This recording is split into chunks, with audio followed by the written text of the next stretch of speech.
Jangan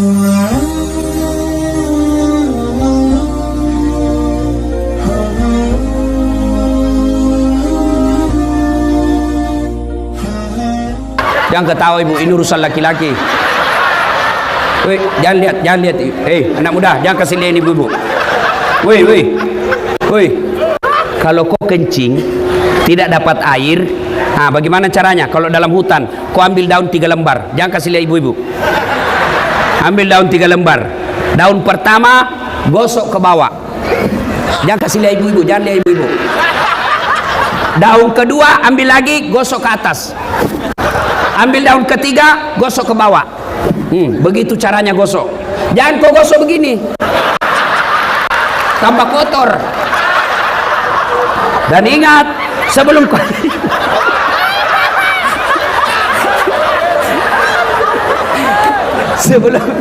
ingat itu daun, sebelum kau pakai itu daun, periksa dulu, siapa tahu ada ulat. Hancur kau beleng-beleng. Orang kaya, orang miskin, raja-raja, rakyat biasa, wali kota. Kau yang bilang, bos. Jangan dulu, belum 2 periode. Semua mati. Berarti yang jadi masalah bukan mati. Yang jadi masalah illa wa antum muslimun, kecuali dalam keadaan beragama Islam. Berarti ayat ini Allah ingin ingatkan kepada kita, hei, hati-hati kalian warga Tanjung Balai. Kau lahir agamamu Islam, kau khitan syariat Islam, nikah syariat Islam, tapi belum tentu kau mati dalam keadaan Islam. Adakah orang Islam yang mati kafir? Hanya. Siapa mereka? Contoh aja nih ya, contoh, jangan marah. Sabung ayam. Ada juga di sini. Beleng-beleng. Didapat sama polisi. Ini judi, dikejar sama polisi. Judi, jangan lari. Lari dia. Jangan lari. Polisi kejar. Polisi tidak bisa kejar. Kenapa? Besar perutnya.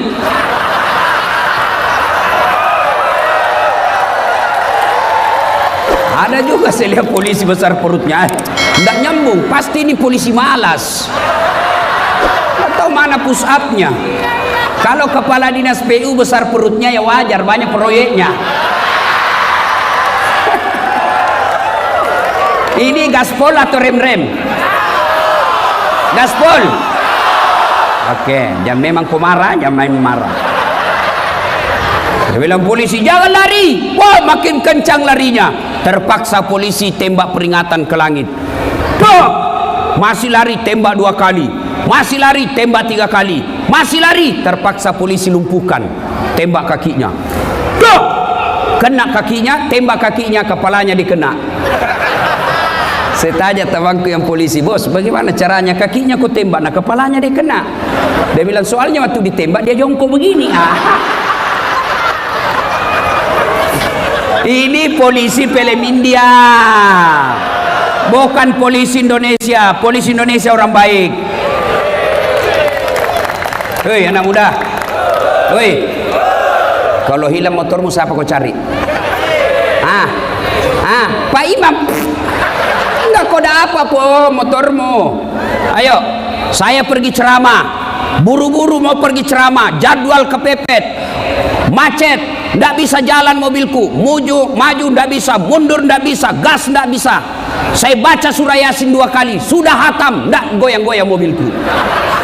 Begitu datang polisi lalu lintas, selesai jalan Ustaz. Bu, jangan musuh polisi bu. Bu,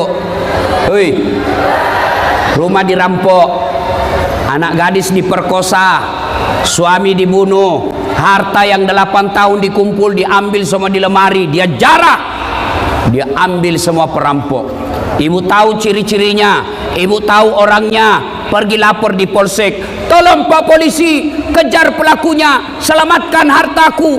tembak kepalanya yang membunuh suamiku. Tolong kejar Pak polisi, ini orangnya. Apa kata polisi? Mohon maaf, baru saja polisi bubar. Makanya jangan musuh polisi.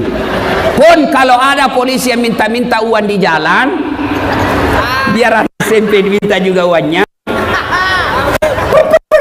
Kau melanggar, kau tidak lihat ini. Saya lihat Pak. Kenapa kau melanggar? Saya tidak lihat Bapak. Kenapa kau tidak lihat saya? Bapak sembunyi.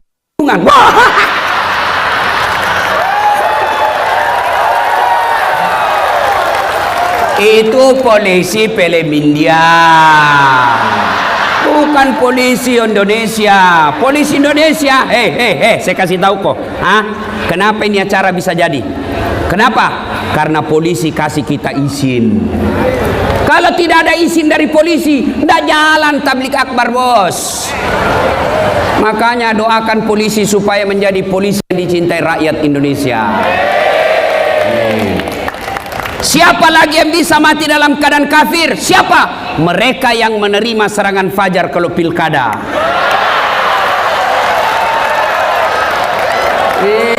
Baru kau itu. Woi anak muda. Kalian yang sudah punya KTP, jangan lagi kau terhasut kalimat yang mengatakan tidak usah kau urus politik. Jangan. Salah kalian kalau tidak mau urus politik. Bodoh orang kalau bilang apa itu politik kotor. Kalau politik kotor tidak ada orang sarjana politik. Ya. Jangan lagi kau berpikir tidak usah urus pilkada, tidak usah kau pergi nyoblos. Goblok. Tahu goblok? Beleng-beleng. Tahu beleng-beleng? Dongok. Ayo, kenapa perlu peduli politik? Dek, kamu bilang begini, sudahlah kau sekolah aja yang baik. Kau pergi sekolah dari jam 7, pulang setengah 4. Tiap hari kau ranking 1 selesai kuliah. Kau juara umum di kampusmu, IP-mu 3,9. Tapi yang memegang pemerintah di kotamu, wali kotamu tidak peduli lapangan kerja, maka lebih banyak orang luar masuk menjadi kerja di sini. Kalian menjadi pengangguran, kalian IP-mu 3,9. Makanya, Ibu, di mana-mana pilkada banyak pemilihnya perempuan. Di mana-mana pemilih lebih banyak perempuan, termasuk di Tanjung Balai ini. Ibu, mau memajukan kabupatennya, mau anak-anaknya punya lapangan kerja, jangan disogok ketika pilkada. Bisa Ibu? Maka orang yang dapat sogok ketika pilkada kena mati kau dalam keadaan kafir. Termasuk anggota DPR yang terpilih karena nyogok.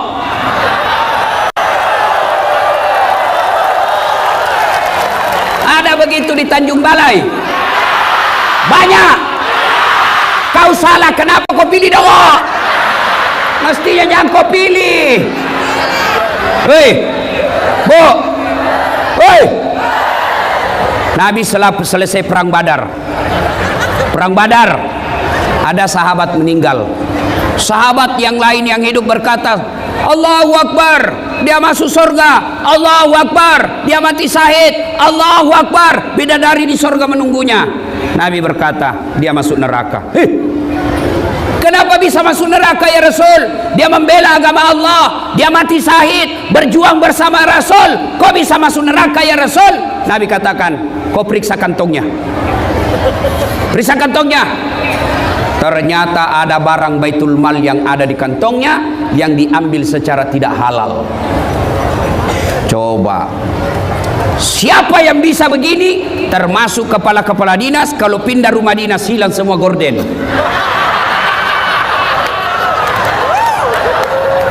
Yang ketawa orang serius ini, bos.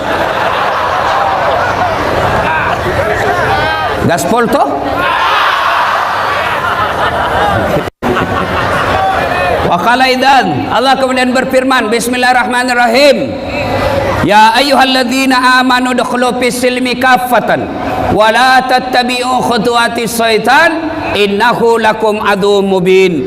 Wahai orang-orang yang beriman, masuklah engkau ke dalam Islam secara sempurna, bukan Islam pencitraan, bukan Islam pilkada, bukan Islam karena politik, tapi Islamlah secara benar. Hati-hati masyarakat kita. Banyak masyarakat kita ditipu oleh penampilan pencitraan. Ketika mau pilkada, solehnya itu politisi luar biasa, pakai songkok, pakai gamis, pakai serban, Allahu Akbar, tapi tidak pernah didapat di masjid. Islamlah secara benar, dan janganlah engkau ikuti langkah-langkah setan, karena sesungguhnya setan itu musuh yang nyata bagi kalian.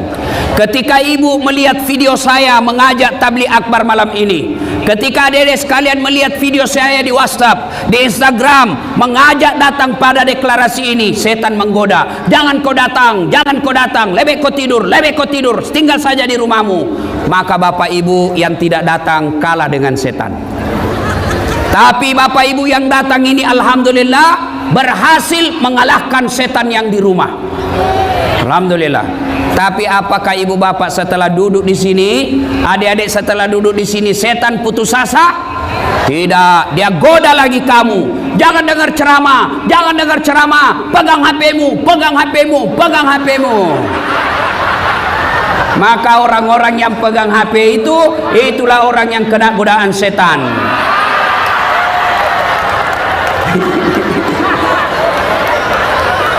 Kalau sudah tahu bahwa pegang HP saat ceramah godaan setan, masih dia pegang HP-nya, maka bukan godaan setan yang mengenai dia, tapi dia sudah jadi setan. Hei bu, simpan dulu HP-nya ibu. Selama ibu pegang HP, pasti ibu tidak dengar ceramah. Sudahlah, tidak usah dulu berWhatsApp. Jauh-jauh kasihan saya datang ke sini baru kau tidak dengar saya ceramah, kasihan. Selama ibu pegang ceramah begini, handphonenya pasti yang kuperhatikan monitor HP-mu. Kau tidak dengar ceramahnya Ustaz. Siaran langsung juga di Facebook. Baru umurnya sudah hampir 55 tahun. Pakai siaran langsung juga Facebook. Baru cuma 2 penontonnya. Beleng-beleng. Woi bu, woi, simpan itu HP-mu. Ibu-ibu yang tidak mau pegang simpan HP-nya, yang pegang HP-nya selama saya ceramah, saya doakan suaminya kawin lagi. Kenapa bapak-bapaknya amin? Ibu-ibu yang pegang HP, kita doakan ya Allah kasih jodoh lagi suaminya. Satu lapangan doakan suamimu. Sebentar foto-foto ibu, sebentar. Saya di Makassar Pak Wali, saya lagi ceramah, beginilah model saya. Tiba-tiba ada ibu-ibu di belakangi saya. Barusan ada orang saya ceramah di belakangi saya.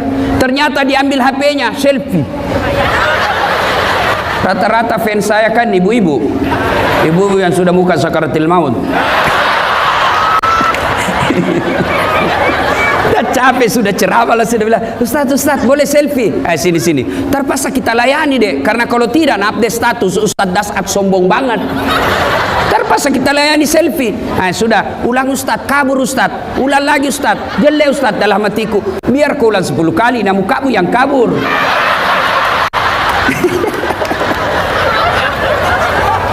Simpan HP, simpan dulu, simpan. Mohon berkenan Bapak Ibu sekalian, jangan ada yang siaran langsung. Bisa? Boleh bantu saya? Kasihanilah saya, jangan ada siaran langsung. Simpan dulu HP ya, boleh ya? Minta tolong tidak ada yang siaran langsung. Bisa? Oke. Wa qala idzan bismillahirrahmanirrahim. Innallaha wa malaikatahu yusalluna ala nabi. Ya ayyuhalladzina amanu sallu alaihi wa sallimu taslima.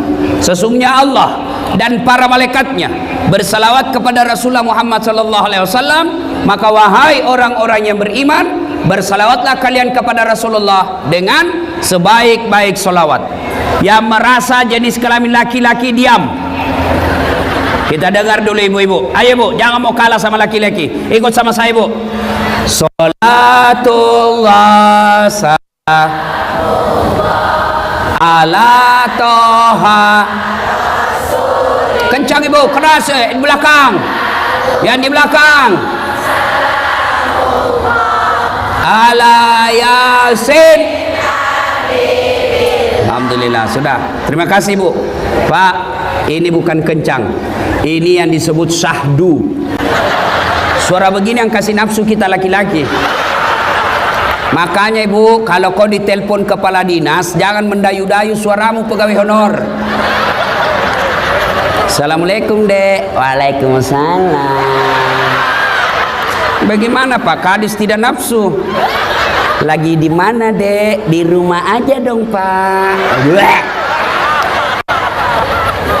Yang kencang dong kalau ditelepon Pak Kadis.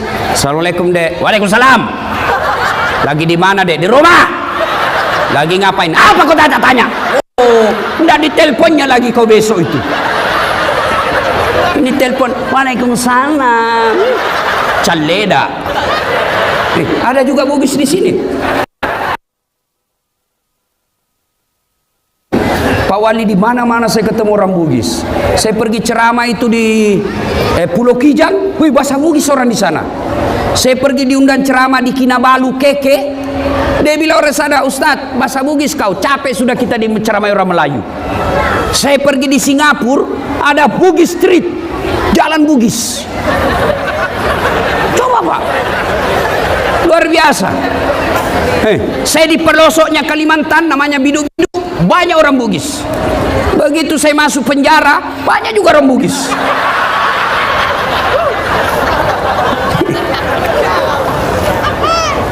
Ayo, ibu-ibu diam, kita dengar bapak-bapak. Ayo anak muda, adik-adik remaja, kencangkan suaramu. Buktikan bahwa kalian cinta kepada Rasul dengan berselawat dengan semangat. Ayo ikut-ikut. Salatullah ala toha Rasulillah. Salatullah ala Yasin. Terima kasih. Hai, Bapak Ibu diam, kita dengar ini yang di depan. Ini yang kepala dinas, Pak Kapolda ya. Kok diam-diam, berkeras enggak suaranya nih? Gayanya aja nanti nih kita lihat. Ayo diam. Adik-adik, ibu-ibu diam. Ayo. Ayo, Pak Dandim, jangan mempermalukan tentara. Yuk. Nah, sholat. Hai. Lobet. Itu mau poligami.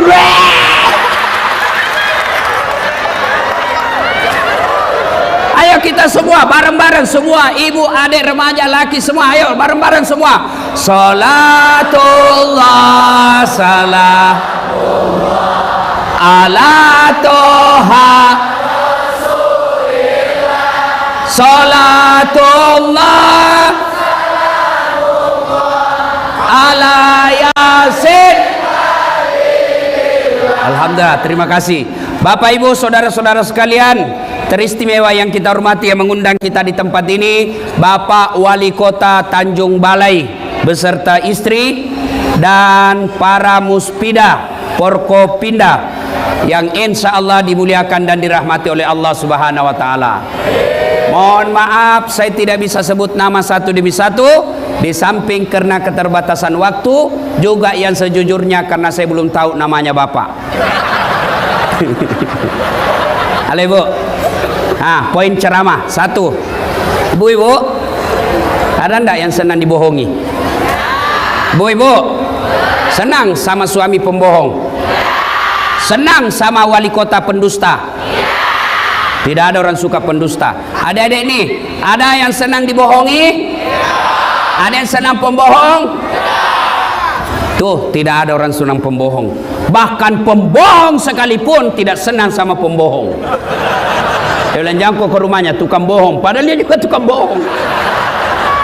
Demi Allah, manusia saja dibohongi, anda ada orang senang. Kita bohong saja sama, misal saya bohong sama wali kota tidak senang sama saya, padahal gampang tobatnya. Saya datang wali kota, selesai kalau dia maafkan saya. Itu pun sudah tidak ada yang senang pembohong. Bagaimana pula kalau pembohongnya kepada Allah? Bagaimana pula kalau dia dicap oleh Allah pendusta agama? Apa yang dimaksud pendusta agama? Solatnya dusta, hajinya dusta, puasanya dusta, umrahnya dusta, bahkan bisa jadi sahadatnya Islamnya pun dusta. Siapa mereka? Ada dalam Al-Quran. Ada yang tahu surah apa? Kalau ada yang tahu saya kasih hadiah. Aduh, ada yang tahu? Mana tadi yang adik suci? Ada yang tahu surah apa? Kau sini saya kasih kau hadiah. Sini. Cepat. Biar kau jatuh lari juga. Ayo. Saya kasih kau hadiah, Dek. Sini. Cepat. Oi, gagah memang. Tapi sebelum Bapak jawab ada passwordnya. Siapa namanya neneknya Ustadz Dasat? Gak tahu, Ustaz. Lain kali jadi pemuda Islam, jadi orang Islam, jawab saja mau salah atau tidak urusan belakang. Jangan langsung bilang tidak tahu, itu namanya tidak kreatif. Coba kau jawab, siapa namanya neneknya Ustadz Dasat? Bilang saja Abdul Latif, belum tentu mereka juga tahu. Surah apa? Surah Al-Ma'un. Al-Ma'un, apa artinya itu Al-Ma'un? Orang-orang yang berdusta. Pendusta agama. Maka Bapak dapat hadiah dari Dasat Latif 50.000. Beda rasanya uang Ustadz dengan kepala dinas PU. Sudah. Nah, dusta saja sama istri tidak senang. Ibu-ibu, ini buka-buka pembohong sama istri. Alasan rapat-rapat ternyata pergi merapat. Ya, karena kita laki-laki ini kan tergantung istri. Bagaimana kita tidak bohong kalau kita dijadikan kayak tahanan politik? Sedikit-sedikit menelpon, di mana kau Pak? Di mana kau? Di kantor. Bohong, di mana kau? Di kantor. Coba video call. Ini gendut. Lihat ini. Kita kayak di ini. Dia siksa suaminya kayak apa saja. Bagaimana kita tidak bohong? Sampai-sampai ada bapak-bapak, Pak, di Makassar ada ibu-ibu bilang, Ustaz, apa doanya supaya suamiku kuat jantungnya, tidak kena serangan jantung? Karena banyak sekarang bapak-bapak mati serangan jantung. Apa doanya Ustaz? Saya bilang, ibu tidak usah baca doa. Bagaimana caranya Ustaz? Berhenti kau periksa HP-nya. Semakin sering kau periksa HP-nya, maka dia kena serangan jantung. Apalagi kalau lupa pasang password, mati didapat sudah.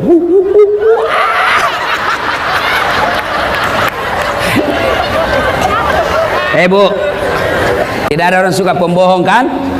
Coba, sakit hati kan ibu dibohongi? Tapi ketahuilah, Allah berfirman, Bismillahirrahmanirrahim.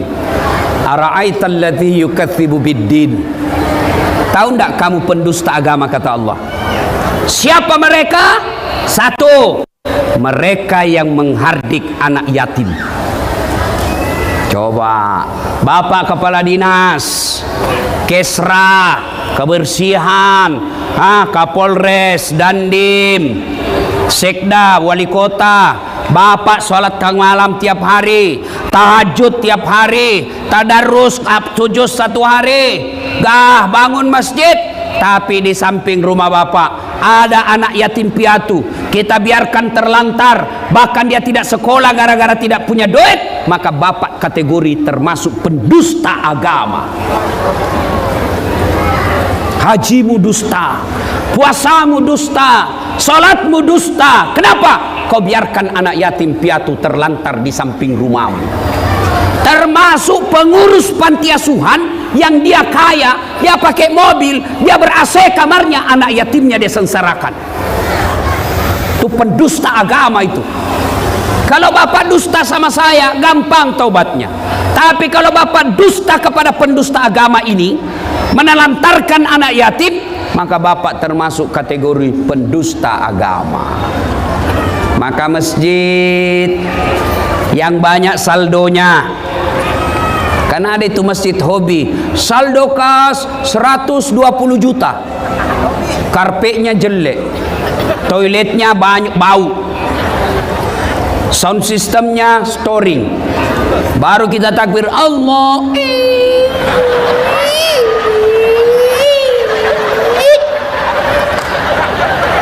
Ada juga masjid begitu, saldo kasnya 120 juta, toiletnya tidak ada airnya. Selesai, tidak ada air. Mati, tidak ada air. Kalau kencing bisa dikasih begini. Selesai. Jangan ketawa ibu, ini urusan laki-laki. Woi, jangan lihat. Anak muda, jangan kasih lihat ibu. Woi. Kalau kau kencing tidak dapat air, bagaimana caranya? Kalau dalam hutan, kau ambil daun 3 lembar. Jangan kasih lihat ibu-ibu. Ambil daun 3 lembar. Daun pertama gosok ke bawah. Jangan kasih lihat ibu-ibu, jangan lihat ibu-ibu. Daun kedua ambil lagi, gosok ke atas. Ambil daun ketiga, gosok ke bawah. Begitu caranya gosok. Jangan kau gosok begini, tambah kotor. Dan ingat, sebelum kau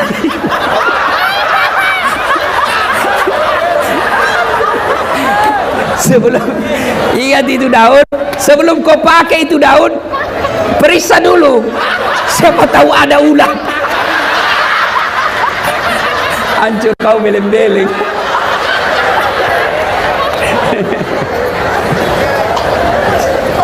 Ayo, Bapak Ibu pengurus masjid, takmir masjid, masjid sudah habis dia mau dibangun, sound systemnya baik, karpetnya baik, sudah ber-AC, tidak ada lagi pembangunan, tapi ada saldo kas 100 juta sampai 150 juta, maka Bapak wajib cari anak fakir miskin yang ada di sampingnya, anak yatim piatu yang ada di sampingnya, biayai ongkosi sekolahnya, maka itu jalan yang tepat.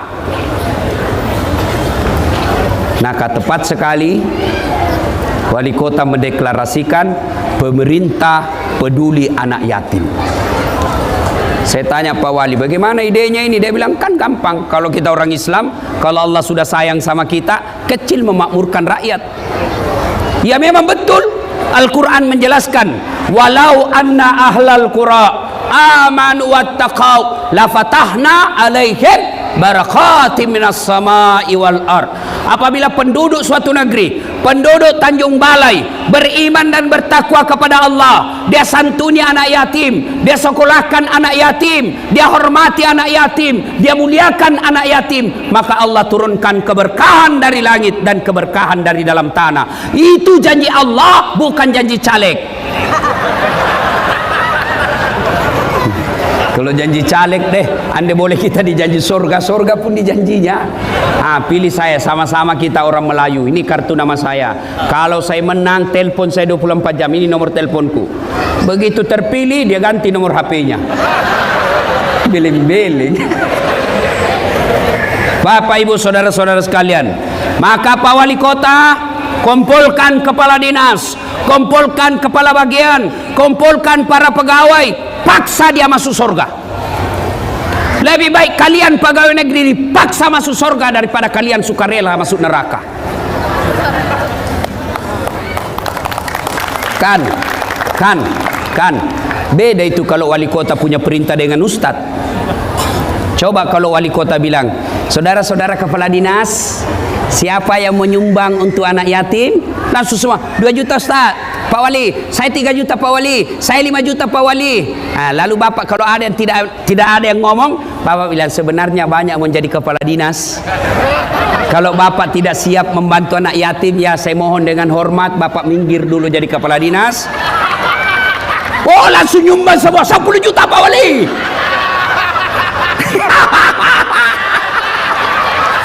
Itulah yang disebut dipaksa masuk surga daripada kau sukarela masuk neraka. Wali kota diktator, masa dia potong seenak-enaknya? Itu agar kau masuk surga. Lebih baik daripada kau pakai pikaroke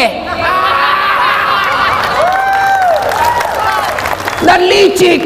Dilarang pakai pelat merah pergi karaoke, dia ganti pelatnya pelat bodong. Dongo. Pergi panti asuhan. Kenapa ke panti asuhan? Itu yang dicintai Allah. Ada orang dia bilang lebih ke panti pijat. Kenapa panti pijat? Panti asuhan. Dia bilang sama saja Ustadz, sama-sama panti. Memang sama panti tapi beda cita rasanya dongo. Kalau panti pijat, lengko pijat, mengeras.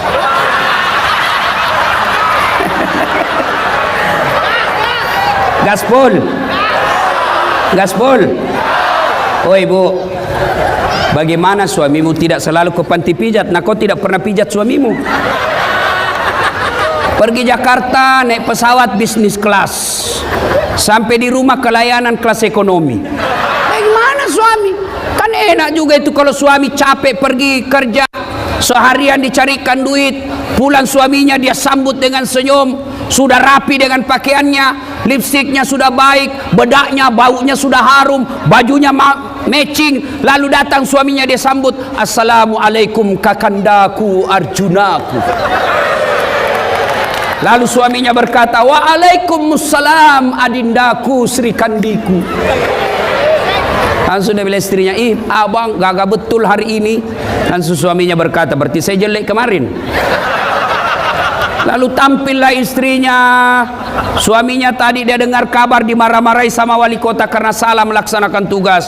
Lalu istrinya tampil berkata, sabar bang, memang beginilah jadi bawahan.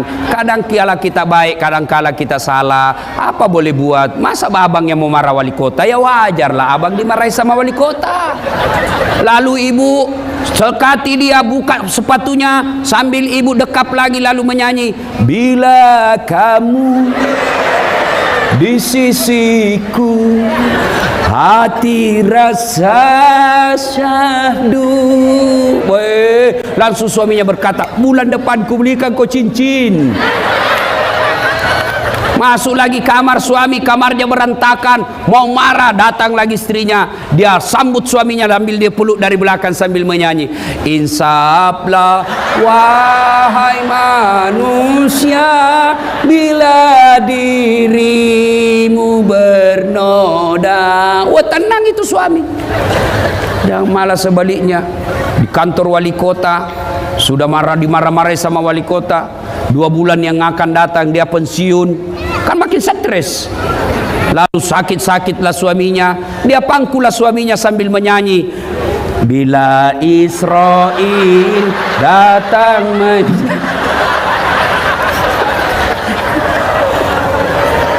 Hei bu, woi, tahu salah satu amalannya Siti Khadijah, suaminya pergi, pulang, Khadijah sudah siap di rumahnya baskom. Apa isinya baskom? Air hangat. Begitu Rasul datang, suruh Nabi duduk di kursi, lalu Khadijah siapkan baskom di telapak kaki suaminya, dengan air hangat diurut-urut suaminya. Subhanallah. Pantas Khadijah sudah wafat, Khadijah tidur bersama Aisyah. Nabi tatib berkata, rasa-rasanya ada Khadijah di jalan rumah, rasa-rasanya trompas sandalnya Khadijah masih ada di sampingku. Aisyah cemburu, ya Rasulullah, kenapa sih Khadijah terus kau ingat? Saya tidur bersamamu tapi Khadijah di otakmu. Apa sih kelebihannya Khadijah? Kau nikahi dia sudah 2 kali janda. Dia lebih tua 15 tahun, saya masih dalam keadaan perawan, lebih muda darinya. Ya Rasul, apa kata Nabi? Kau tidak bisa membandingkan dirimu dengan Khadijah. Khadijah adalah wanita yang paling menyayangi saya. Ketika tidak ada orang percaya, Khadijah yang tampil pertama kali sayang sama saya dan percaya sama saya.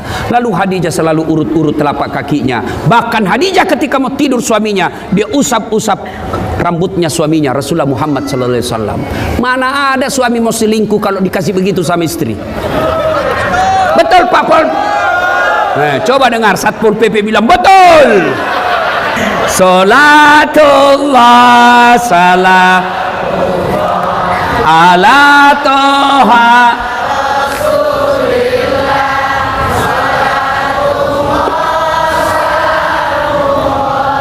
ala yasin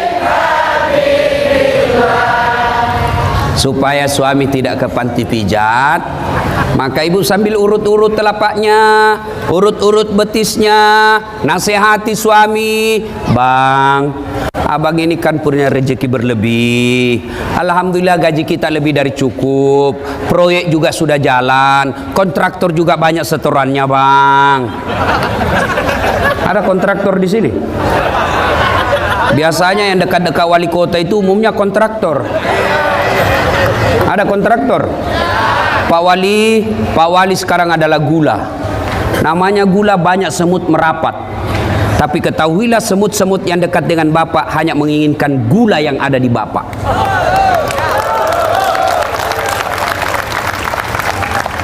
Maka tidak semua yang dekat sama Bapak niatnya baik, senyumannya tulus. Lebih banyak yang ingin dapat proyek. Bapak setiap jabat tangan sama mereka, ucapkan ta'us, berlindung kepada Allah dari godaan setan yang terkutuk.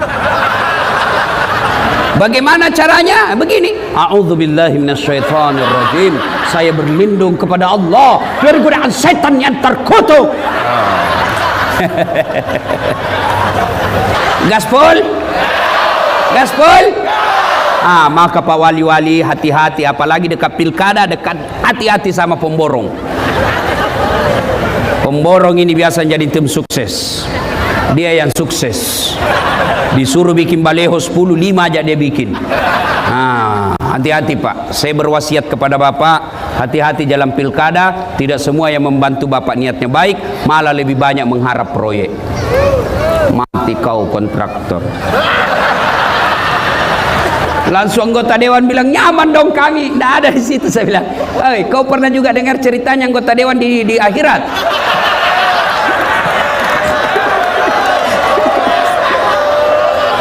Pernah dengar?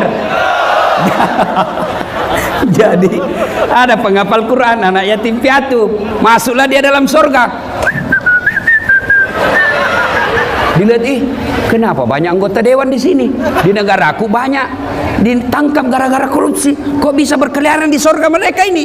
Dia datang sama penjaga surga, malaikat, kenapa banyak ini anggota dewan di sini? Negara saya banyak ditangkap gara-gara korupsi dan persinahan. Kenapa banyak di dalam surga? Kata malaikat, tidak usah aku ribut. Kenapa? Ini cuma reses, sebentar lagi dia pulang ke tempatnya.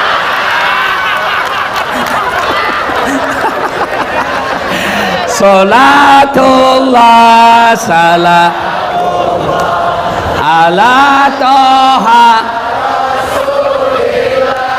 salatullah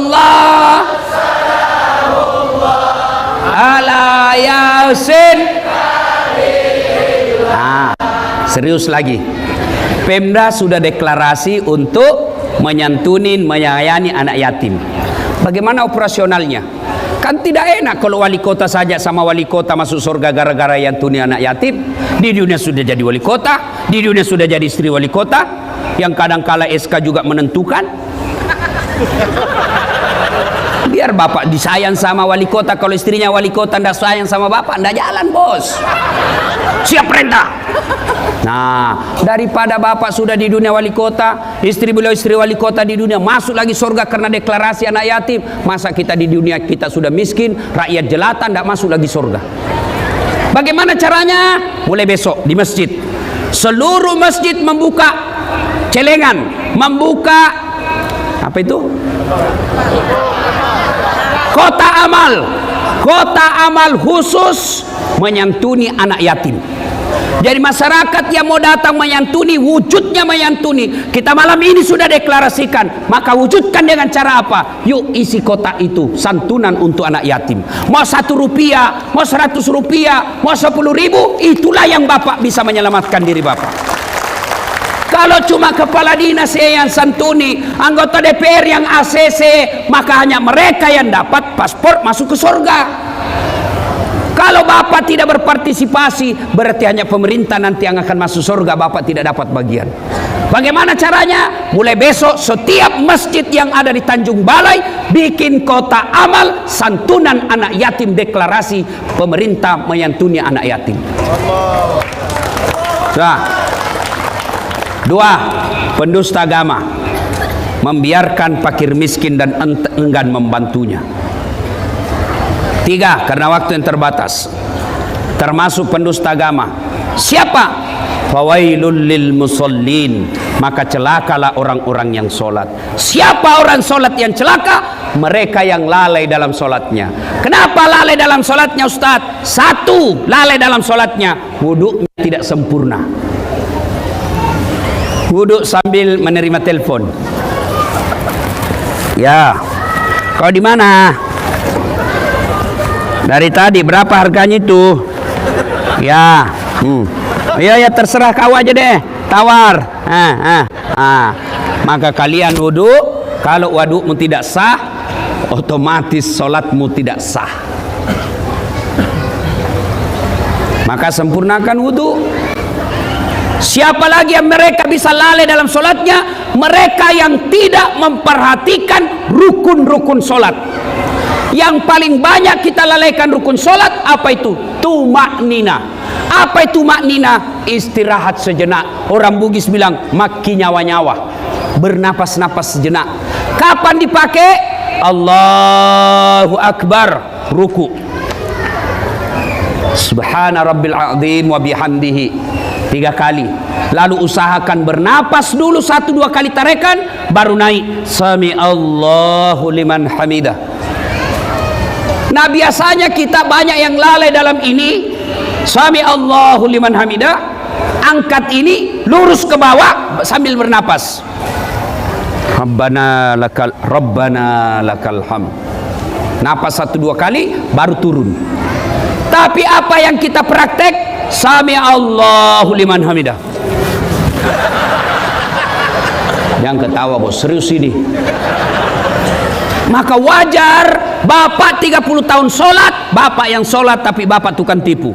Bapak yang sholat tapi bapak suka makan barang haram. Bapak yang sholat tapi bapak yang pezina. Kenapa? Karena sholatmu tidak sesuai yang ajarkan Nabi. Contoh, ini kisah nyata waktu saya masih kuliah KKN. Waktu itu belum saya jadi ustadz. Saya baru kenal 1 hari kawan saya, anak teknik. Dia pakai baju takwa. Saya pikir, pasti anak pesantren. Kalau kau jadi imam, dialah jadi imam. Pas baca imam, baca Al-Fatihah masih lancar. Begitu dia baca surah pendek, dia baca Al-Kafirun. Dalam hatiku, cari penyakit ini. Dia bacalah itu. Wala antum abiduna ma a'bud, wala ana abidum ma abattum, wala antum abiduna ma a'bud, wala ana abidum ma abattum, wala antum abiduna ma a'bud, wala ana abidu. Saya sama teman saya sudah berkekodem, nyasar dia. Wala antum abiduna ma a'bud, wala ana abidum ma abattum, wala antum putar-putar dia. Wala antum abiduna ma wala ana abidum ma. Ini jengkel temanku, dia teriak, "Weh, kenapa itu tak putar-putar?" Dia bilang, "Ini imam, ini juga kupikir." Kacau sholat. Siapa yang salah? Siapa salah? Siapa salah? Imam. Ayo, ini kisah nyata lagi waktu saya SD, SMP di kampung. Sholat asar, sujud.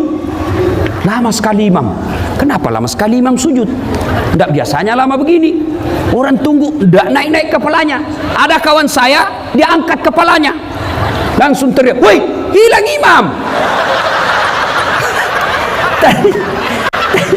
Ternyata ketika kita sujud, imam di depan melarikan diri keluar dari pintu samping. Bubar sholat. Selesai sholat, saya tanya, "Pak Imam, kenapa kau tinggalkan saf?" Dia bilang, "Saya kentut nak."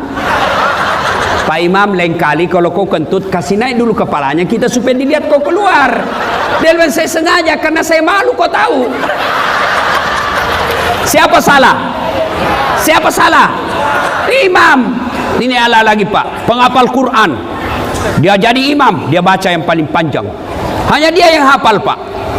Begitu lagi dia baca, tiba-tiba ada cicak jatuh hampir kena kepalanya. Kaget. Stres, dia lupa sambungan ayatnya. Dia ingat-ingat, tidak bisa. Apa sambungannya? Dia lupa betul. Lama hening satu masjid, tidak ada sama sekali suara. Tiba-tiba Pak Imam bilang, "Tolong bantu di belakang." Dia bilang, "Yang di belakang saya juga tidak tahu." Berteriaklah paling belakang. Dia bilang, "Kalau begitu ya sudah, Allahu Akbar." Siapa salah? Siapa salah? Imam. Ada lagi nih, kan kadangkala ada imam itu dia balik-balik sunnah Nabi. Nabi katakan, kalau kau jadi imam, ringkaskan bacaanmu. Kenapa? Karena yang di belakang macam-macam. Makanya imam sebelum angkat takbir, dia akan berkata, salat jami rahimakumullah, luruskan dan rapatkan saf. Tujuannya apa? Kita mau lihat pasukan. Ibarat Kapolres inspeksi pasukan. Maka kata Nabi, ringkaskan. Kenapa? Di belakang ada orang tua yang sudah pensiun, tidak bisa lama berdiri, rematik. Naik lagi kepalanya, kasihan, belum selesai, jatuh. Ada barangkali Satpol PP yang pakai sepatu baru, dia lupa simpan baik-baik. Sepatu saya, baru dibeli 2 hari, hilang sudah sepatu. Coba. Ada ibu-ibu yang mau sekali kentut, lamanya nih Pak Imam. Ada anak muda yang lupa ambil kunci motornya, sudah hilang sudah motor saya ini motor.